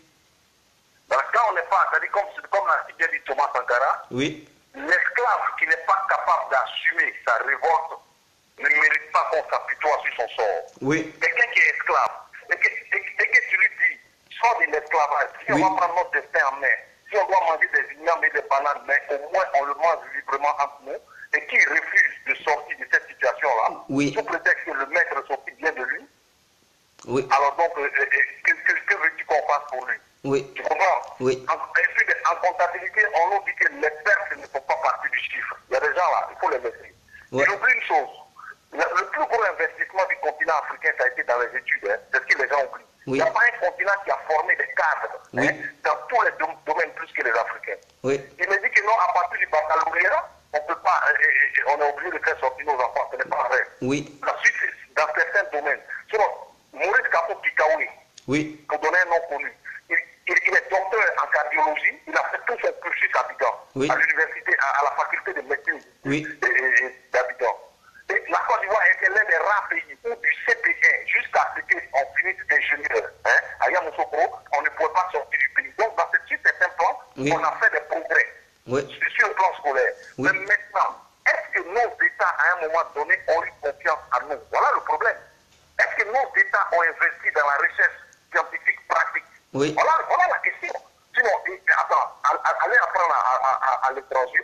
Les Chinois sont allés apprendre à l'étranger. Les Japonais sont allés apprendre à l'étranger. Mais la différence entre nous, quand ils ont fini d'apprendre, ils sont rentrés au pays. Et quand ils sont rentrés au pays, le pays les a fait des ouvertures. Le problème est que chez nous, puisqu'on était dans des systèmes de partis uniques, donc même quand tu rentrais et que tu n'étais pas dans le parti, on te mettait les bâtons dans les roues. Voilà le problème. Donc c'est un problème de confiance tout court. Tu as donné l'exemple de pas mal de pays. Au Nigeria, on fabrique maintenant de voitures. Au Ghana, on fabrique de voitures. Mais même quand Rolling a pris le pouvoir au Ghana, quand il a chassé les étrangers, il était sous embargo de médicaments, mais ils ont fait appel à leurs praticiens. Ils ont mis des pharmacies en place. Je ne sais pas si tu as déjà été au Ghana, mais les médicaments traditionnels sont très développés au Ghana. Je n'ai jamais mis mes pieds au Ghana. Ah ben voilà, donc la situation de difficulté les a fait à réveiller leur génie, en fait. Tu comprends, non? Donc à un moment donné, par exemple pour la Côte d'Ivoire, il va falloir qu'on prenne nos responsabilités. Il faut prendre nos responsabilités, c'est-à-dire, ok, dans tel domaine, voilà les décisions que nous devons prendre. Les jeunes, que chacun nous envoie des projets, voilà la Côte qui va vous financer. Voilà. Après, c'est une question de programmation économique. Est-ce que tu comprends? Mais maintenant, quand il dit que non, mais si lui se sent bien en Occident, tant mieux, moi je vis en Occident comme lui. Mais franchement, je pense qu'à un moment donné, toi tu vis aussi en Occident, à un moment donné, chacun est mieux chez soi. C'est ça qui est la vérité. Chacun est mieux chez soi. Et quand tu regardes la capacité financière de nos pays, la capacité, je veux dire, et le potentiel à nos pays, mais attends, qu'est-ce que nous on fait là? En train de faire des sales boulots pour les Blancs, mais qu'est-ce qu'on fait là? C'est parce que nos pays nous ont échappé avec la complicité de nos dirigeants. C'est tout. Parce que, attends, je ne peux pas comprendre qu'un Africain vienne dire non mais tu sais, on ne peut pas faire autrement. Mais on peut faire autrement. On peut faire autrement si on se donne les moyens. En Tanzanie, ils font autrement. Au Zimbabwe, ils font autrement. Même si vous regardez n'est pas ma tasse de thé. Mais je veux dire, quand on se donne les moyens de ta survie, on peut bien vivre. Au village là, nos parents qui sont au village, ils vivent plus longtemps même que ceux qui sont en ville, n'est-ce pas? Alors que ceux qui sont en ville, on prétend qu'ils sont civilisés, développés. Mais alors que le villageois vit plus longtemps, il est en meilleure santé. Il n'y a pas de nivatine, il n'y a pas d'aspirine là-bas. Mais en fait, c'est des gens qui maîtrisent leur environnement. Donc à nous maintenant de créer le mariage entre nous et notre environnement, et puis de se fixer un cap de développement. On n'est pas obligé de nous développer comme les Blancs. Les Blancs se sont développés en fonction de leurs besoins et de leur bonheur. Mais est-ce que le bonheur pour un Blanc est la même chose que pour un Noir? Non. Est-ce que le bonheur pour un Guéré ou bien un Yacouba est pareil pour un Savoyard ou bien un habitant de Bruxelles? Non.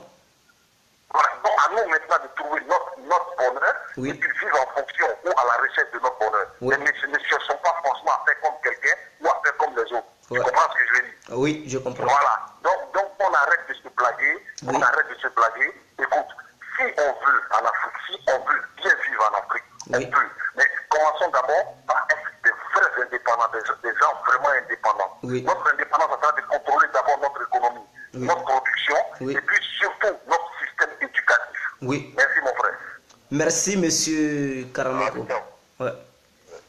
Donc, je vois aussi Lakos Mamadou Kone qui dit c'est parce que je suis ici que je parle n'importe quoi. Monsieur Lakos Mamadou Kone, je comprends. Vous ne connaissez pas le système, raison pour laquelle vous soutenez ces genres de choses. Peut-être vous avez des parents au sein dans un gouvernement africain, raison pour laquelle vous tenez ces genres de propos. Mais si je pense que si vous n'aviez pas un membre au sein du gouvernement, je pense que M. Kone, Mamadou Lakos n'allait pas tenir ces genres de propos. Est-ce que vous, M. Kone, aujourd'hui, vous pouvez nous dire en Afrique, il n'y a personne qui puisse créer ou inventer quoi que ce soit en Afrique?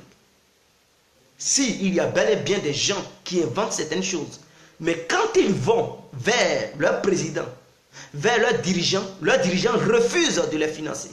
Mais moi, tout de suite, je peux dire, je connais une technologie. Comment fabriquer telle chose. Mais si je n'ai pas les moyens pour les mettre en place, je peux aller vers l'État de mon pays. Et si l'État refuse de me financer, mais je fais comment? Mais si un autre État étranger me prend, qui n'appartient même pas à l'Afrique. Moi, je travaille pour cet État. Donc, on va dire qui est contre l'évolution de l'Afrique. Mais bel et bien, c'est nous les Noirs. Parce que quand un Noir, il découvre, il connaît la science et qu'il a fait ses études en Occident ou en Amérique, s'il veut repartir dans son pays d'origine pour travailler pour son pays refuse de lui donner même du boulot. Parce que il y a d'autres, même ceux qui sont dans les grandes entreprises, ils disent que non, lui là, il a plus de diplôme que moi, il travaille, il connaît beaucoup de choses que moi. Si je l'embauche ici, il va être mieux payé, il va contrôler tout. Et puis moi, je ne vais plus rien gagner. Il préfère dire il n'y a pas de boulot. Il préfère dire il n'y a pas de boulot. Et puis ils chassent leurs propres frères. Et ils maintiennent toujours le peuple dans l'ignorance. Voilà le vrai problème. Le franc CFA d'ailleurs, en Afrique, il y a des gens qui puissent battre monnaie, qui peuvent battre monnaie. Mais est-ce que les différents dirigeants africains ont-ils donné déjà la chance à ces gens-là pour pouvoir essayer? Non. Au contraire, ils combattent. Ils combattent ceux qui disent le franc CFA n'est pas une bonne monnaie. Ils les combattent et puis ils viennent, ils font des déclarations pour dire le franc CFA est bien. Pendant ce temps, nous savons que le franc CFA n'est pas bon. On demande ça, mais eux, ils disent c'est bon. Donc avec ça, vous voulez dire que ceux-là, ils ne sont pas la base du malheur de l'Afrique. Une monnaie même qui est bâtie en Afrique, en Europe, qui n'est même pas reconnue sur le plan international. Même en Afrique, on ne reconnaît même pas cette monnaie. Certains pays africains ne reconnaissent pas cette monnaie. Tu traverses les frontières, tu ne peux plus bouffer ton franc CFA. Mes frères, monsieur connaît Lacoste. Vous quittez, prenez 1 million de francs CFA, venez sur le territoire européen, vous allez avoir cet argent et mourir d'une maladie parce que cet argent ne peut pas vous faire soigner sur le territoire européen. Parce que cette monnaie n'est pas reconnue ici. Est-ce que vous me comprenez? Même si vous avez le franc CFA ivoirien et que vous partez au Cameroun, si vous ne voulez pas changer votre franc CFA ivoirien au franc CFA camerounais, vous allez avoir votre franc CFA ivoirien et crever à l'hôpital, mourir d'une maladie parce que le franc CFA ivoirien n'est pas utilisé sur le territoire camerounais. Il faut changer ça dans une banque pour pouvoir... On dit franc CFA, ça a la même valeur. Ça a les mêmes valeurs, mais le problème, c'est que le franc CFA de l'Afrique de l'Ouest ne peut pas fonctionner au Cameroun. Est-ce que vous comprenez? Et en Afrique centrale. C'est ça la vérité. Donc c'est une monnaie qui est faible. Si vous avez votre franc CFA, vous ne pouvez pas aller en Chine pour pouvoir faire des courses. Impossible. Parce que le franc CFA n'est pas reconnu. Or pourtant le Ghanéen qui a une monnaie qui est là, il peut aller en Chine avec sa monnaie, il change ça dans une banque chinoise et il fait sa monnaie. Il fait ses courses. Mais toi, tu as le franc CFA, tu pars là-bas, ils vont dire non, on ne prend pas cet argent. Et tu vas te retourner en Côte d'Ivoire. Donc avec ça, là, vous allez dire, l'Africain, il n'est pas encore mieux pour fabriquer monnaie. Mais laissez ceux qui veulent battre monnaie. Parce que la jeunesse, il y a des gens qui sont intellectuels, des banquiers, des scientifiques, des mathématiciens, des gens capables de battre monnaie, qui disent ils veulent, mais nos dirigeants ne veulent pas. Ils s'opposent et ils combattent ceux-là. La preuve en est que ils ont, depuis le Sénégal, ils ont refoulé Kémy Séba sur le territoire français parce qu'il était fâché, il a brûlé un billet de 5 000 francs. Donc la preuve en est que nos dirigeants nous empêchent, ils empêchent l'Afrique d'évoluer, ils vendent l'Afrique. Et ils ne font que vendre l'Afrique aux grandes puissances. Et on dénonce ça, monsieur Koné Lacoste dit non, je dis n'importe quoi. Monsieur Koné Lacoste, vous ne connaissez pas l'Afrique, peut-être vous avez grandi en Europe ou en Amérique, vous ne savez pas ce qui se passe sur le terrain. Sinon, si vous étiez au courant, je pense qu'aujourd'hui, vous n'allez pas tenir ce genre de commentaires sous ma vidéo. Que quand Gbagbo a parlé dans le passé, n'a rien dit. Mon frère, ne confondez pas les choses. Lorsque Laurent Gbagbo disait que le franc CFA était bien, mais il n'y avait pas histoire de direct de Facebook, mon frère. Et puis nous les autres, on ne partait pas encore sur Facebook. Donc on ne confondait pas les choses. Aujourd'hui, le direct même est né sur Facebook il n'y a même pas encore longtemps. Donc on peut maintenant aujourd'hui se mettre devant une caméra à travers le Facebook pour faire un direct et communiquer en direct.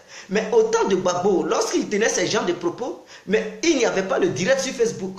Il n'y avait pas de direct. Nous-mêmes, on ne s'intéressait même pas aux réseaux sociaux. Parce qu'en Afrique, moi j'étais en Afrique, c'était cher. Tu ne peux pas prendre un téléphone ou bien un ordinateur pour faire une vidéo pour la balancer. C'est cher, c'est coûteux mes frères. C'est cher. On ne peut pas. Mais aujourd'hui, nous on peut maintenant, on peut le faire. On peut faire les directs, on peut maintenant balancer les vidéos sur les réseaux sociaux. Et je n'ai pas dit ce que Laurent Gbagbo avait tenu comme propos. Ce sont des bons propos. Non, je condamne ces propos qu'il avait tenus. Donc si vous commentez ma vidéo, Parce que vous avez une position politique, je dis enlevez ça dans vos têtes. Et c'est ça qui ruine l'Afrique. Enlevez vos mentalités de dire, je soutiens, quand je parle de l'Afrique en général. Je ne parle pas d'un leader politique. Et vous, je comprends votre mentalité. Vous avez une position politique qui est que vous soutenez un homme politique. Donc, quand je parle comme ça, peut-être ça vous dérange. Donc, vous prenez position. Mais non. Mes propos que je tiens ici, je parle de tous les Africains. Que ce soit Gbagbo, que ce soit Ouattara, tous ceux qui ont prononcé le langage, qui ont dit que le franc CFA est bon, je les condamne eux tous. Parce que moi, en tant qu'un Ivoirien, en tant qu'un Noir, je sais que le franc CFA est un mal pour l'économie de l'Afrique. Et je sais que l'Afrique est en train est en train de nous échapper à petit feu. Il faudrait que vous compreniez cela. Je ne suis pas dans une position politique pour dire je soutiens tel leader, je ne soutiens pas un tel leader. Non, je donne des exemples. Donc, monsieur Lacoste Mamadou, prenez conscience. Prenez conscience et arrêtez de tenir ces genres de propos qui diminuent la mentalité et l'intellectualisme des Noirs. Vous comprenez? Voilà. Donc je dis, le problème c'est que en Afrique, si même un Africain, il a suivi des études ici en Europe, il décide de rentrer dans son pays, il veut du travail, on ne va pas lui donner du boulot. Ils vont le coincer jusqu'à lui-même, il va être au chômage. Oh, pourtant, il a des grands diplômes, c'est un grand savant, mais ils vont dire qu'il connaît assez de choses, ils vont le coincer. Et lui-même, il va fuir le pays, il va fuir son continent. Parce que les Africains, ils sont comme ça. Ils ne veulent pas employer ceux qui sont capables de développer l'Afrique. Ils ne veulent pas employer ceux qui sont capables de transformer l'Afrique. Ils préfèrent les coincer, ils préfèrent les combattre. Et ceux-là, ils ne peuvent pas rester dans une lutte où on ne te donne pas du boulot. Tu es là, tu chômes. Non. Oh, pourtant, tu as tous les diplômes à ta disposition pour pouvoir travailler quelque part et avoir beaucoup d'argent. Ils préfèrent aller en Occident, ils préfèrent aller en Amérique. Et beaucoup d'Africains nous échappent. Dites-vous que si les dirigeants africains ils lancent un appel à tous les Africains qui sont à la diaspora, ceux qui sont capables de transformer l'Afrique, apporter leur grain de sel pour l'évolution de l'Afrique, je vous le dis, tous les Africains vont débarquer en Afrique tout de suite. Chacun va apporter son savoir-faire. Mais c'est ça le mal, parce qu'ils ne sont pas prêts. Ils ne sont pas prêts. Ils veulent, ces dirigeants veulent que le peuple africain soit dans l'ignorance pour pouvoir bien piller le peuple africain en complicité avec ceux qui les ont permis de venir au pouvoir. Parce que ceux-là, quand ils veulent aller aux élections, ils prêtent de l'argent à l'Occident, ou FMI et tout ça, l'Amérique et tout. Et donc, c'est eux qui dirigent leur politique, même leur gouvernement qui font. L'ordre vient même de l'Occident pour dire telle personne, tu vas nommer telle personne, mais tu connais notre ligne de conduite. Lui, que tu vas mettre ici, tu sais ce qu'on veut, tous les contraintes. Ils viennent à l'Élysée, ils signent, oui patron, ils signent tout. Parce que la France, on ne peut pas faire venir un chef d'État africain à l'Élysée et signer des contrats qui vont être contre les intérêts français. Non, ce sont des contrats toujours qui sont au profit des intérêts français. Donc, ils vont leur demander de signer des contrats où le président, son propre pays, a 10%. Si ses propres ressources, il a 10%, mais il signe parce qu'il veut toujours être président. Je ne sais pas qu'est-ce que cela leur donne. Être président, piller l'économie, c'est tout ce qui les regarde. Ils s'en foutent du peuple parce qu'ils veulent devenir riches. Plus avec leur famille et leurs amis, c'est fini. Le reste, basta. Ils s'en foutent du reste. Et c'est de ça qu'on parle. Il faut combattre tout cela. Il faut les anéantir. Il faut les traquer partout où ils sont. Dans leur cachot, dans leur truc toilette. Il faut les mater. Il faut les mater partout où ils sont pour permettre à l'Afrique de se développer. Vous comprenez? Mon frère, je pensais que tu étais vraiment mature, mais je vois que tu n'es pas assez mature, monsieur Lacoste Okone. Tu n'es pas mature parce que tes commentaires prouvent que tu n'es pas à la hauteur, tu vois. Donc, je vais plus m'occuper de toi parce que tu montres aux gens que, voilà, on est dans un débat et tu parles de Makuso. Tu vois, tu n'es pas mature. Donc, désolé. Si je t'ai répondu au début, mais là, je ne peux plus te répondre. À cause de cette sale monnaie, on a assassiné nos héros à Tiaroy, au Sénégal, par la France après avoir les libérés. Voilà, donc Abdoun Rachman Kamara. Voilà. Donc aujourd'hui, cette monnaie, quand d'autres dénoncent, il y a nos différents États africains, nos dirigeants qui gouvernent ces États, ils disent la monnaie est bien. Donc c'est eux le malheur de l'Afrique. Ce sont eux-là qui vendent l'Afrique. Et ils sont en complicité avec certains peuples africains, d'autres citoyens africains qui les accompagnent dans leur sale besogne. Or pourtant eux-mêmes ils souffrent, mais ils n'ouvrent pas leurs yeux parce qu'ils sont fanatiques de ces gens-là. Ou bien ils sont analphabètes, ils ne comprennent rien. Donc ils suivent ces malfaiteurs au détriment de l'Afrique et au profit des grandes puissances. Il faudrait que cela cesse. On ne suit pas des hommes politiques parce qu'on est du même ethnie, ou bien on est amoureux de ce dernier, ou bien on est amoureuse de ce dernier. Non, arrêtons ça. Suivons des hommes politiques qui peuvent aider l'Afrique. Formons nous-mêmes les jeunes qui peuvent sauver l'Afrique. Ne suivons pas des gens qui vont vendre l'Afrique parce que l'Afrique est déjà achetée. On vit là-bas, mais nous sommes des immigrés sur notre propre territoire, des apatrides. On ne contrôle même pas notre terre. Qui peut lever le petit doigt pour dire dans son pays là, son propre État contrôle la terre de là-bas? Jamais. C'est quand la terre n'a pas de valeur, il n'y a pas de ressources que la population dit c'est ma terre, c'est ma terre. Toi-même qui dis c'est ta terre, tu as ta plantation, ils n'ont qu'à faire la découverte du pétrole ou bien de l'or. Si tu vas encore dire c'est ma terre, mais ils vont te chasser sur le territoire et les étrangers vont venir exploiter l'endroit. Vous comprenez? Toi qui dis c'est ma terre, oui c'est ma plantation, si jamais ils ont découvert le diamant, l'or, ou bien l'uranium, ou le pétrole, ou je ne sais pas le faire, mais ils vont te chasser de ta terre et ils vont venir exploiter. Et tu vas faire quoi? Parce qu'ils sont en complicité avec l'État. Tu ne vas rien faire, tu vas pleurer et puis c'est fini. Parce que ta terre ne t'appartient pas, tu vis là. Tu penses qu'elle t'appartient, mais elle ne t'appartient pas, elle appartient aux étrangers. Voilà. Elle appartient aux étrangers. Et c'est malheureux. C'est malheureux. Et en Europe, ici, ils ne peuvent pas faire ça. Un blanc construit sa maison, ils vont découvrir la richesse. Hein? Là où il y a la maison. Et puis, ils vont venir chasser le blanc un bon matin. Et puis, il va pleurer. Non, non, non. Ils vont les dédommager. Ils vont lui donner des millions avant de lui dire de quitter la maison. Ou bien, ils vont construire une autre maison ailleurs pour lui. Et ils vont lui donner les moyens pour survivre. Mais en Afrique, ce n'est pas le cas. Parce que ta terre ne t'appartient pas. Tu penses que ta terre t'appartient, mais non. Ils n'ont qu'à découvrir certaines choses là où tu dis ça t'appartient, mais ils vont te chasser un bon matin, ils vont exploiter l'endroit et puis tu vas sortir 0-0, tu vas dormir dans les rues. C'est ça qui est la vérité. Parce que nous vivons en Afrique, mais l'Afrique ne nous appartient pas, nous les Africains. L'Afrique a été déjà achetée. Elle a été déjà achetée. Réveillons-nous. Parce que nous devenons nombreux de jour en jour. Les Africains deviennent nombreux. Et pendant qu'on devient nombreux, ils sont là vendre toute l'Afrique. Mais on va manger quoi demain? On n'est même pas évolué. On devient nombreux, on met beaucoup d'enfants au monde.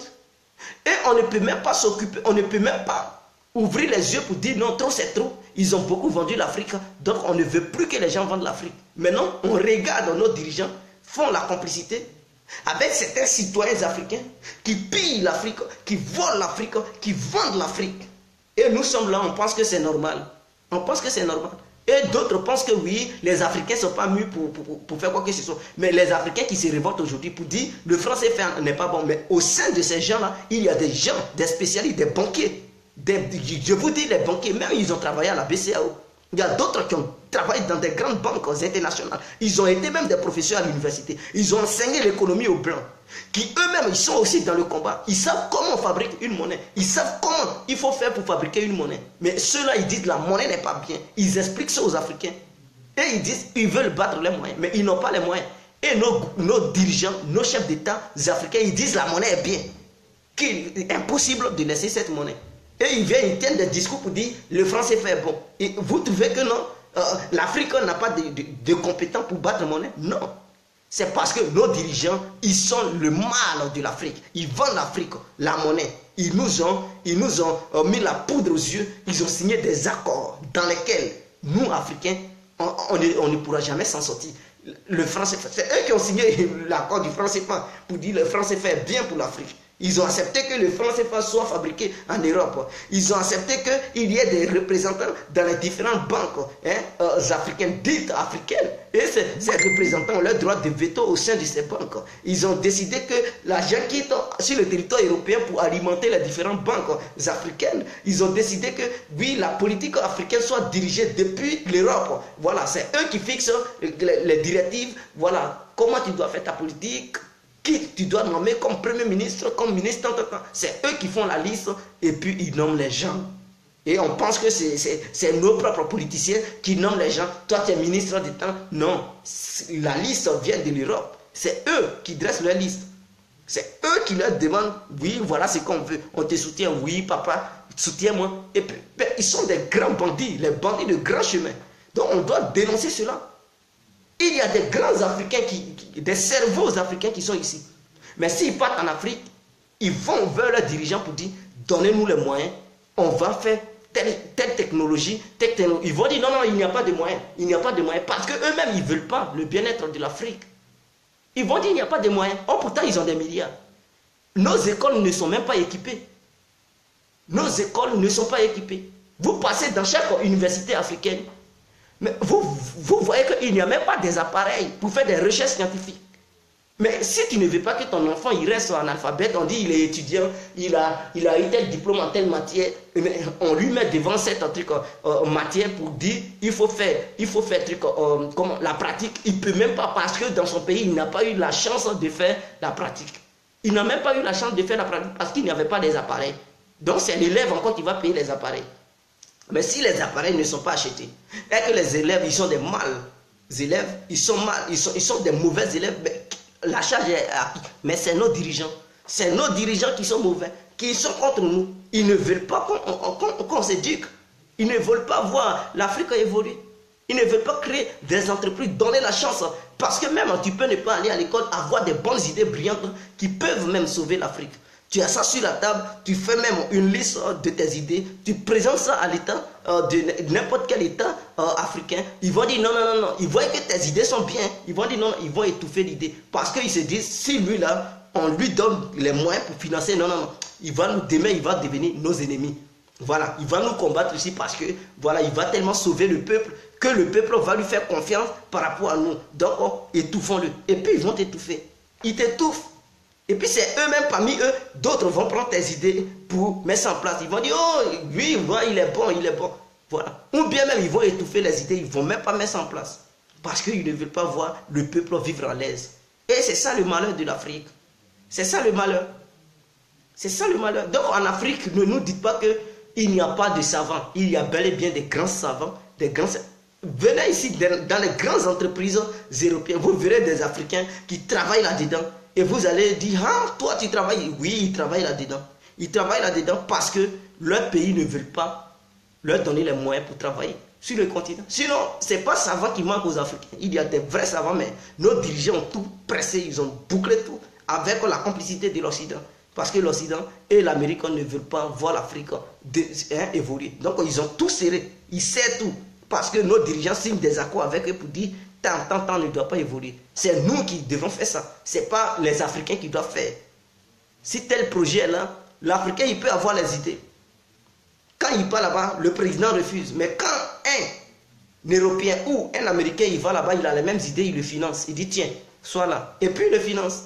Donc, vous pensez que celui-là, il fait venir ses frères, c'est eux qui travaillent, c'est eux qui contrôlent. Et après, ils achètent la société et ça leur appartient. Ça n'appartient plus au peuple de l'État où ils ont construit cette société. Est-ce que vous comprenez? Et c'est ça vraiment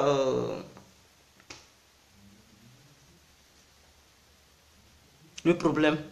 Donc c'était ma vidéo de ce soir. Je vous aime. Vive la Côte d'Ivoire, vive toute l'Afrique entière. On est ensemble. C'était l'incontournable bien compris. Ciao, ciao, je vous aime.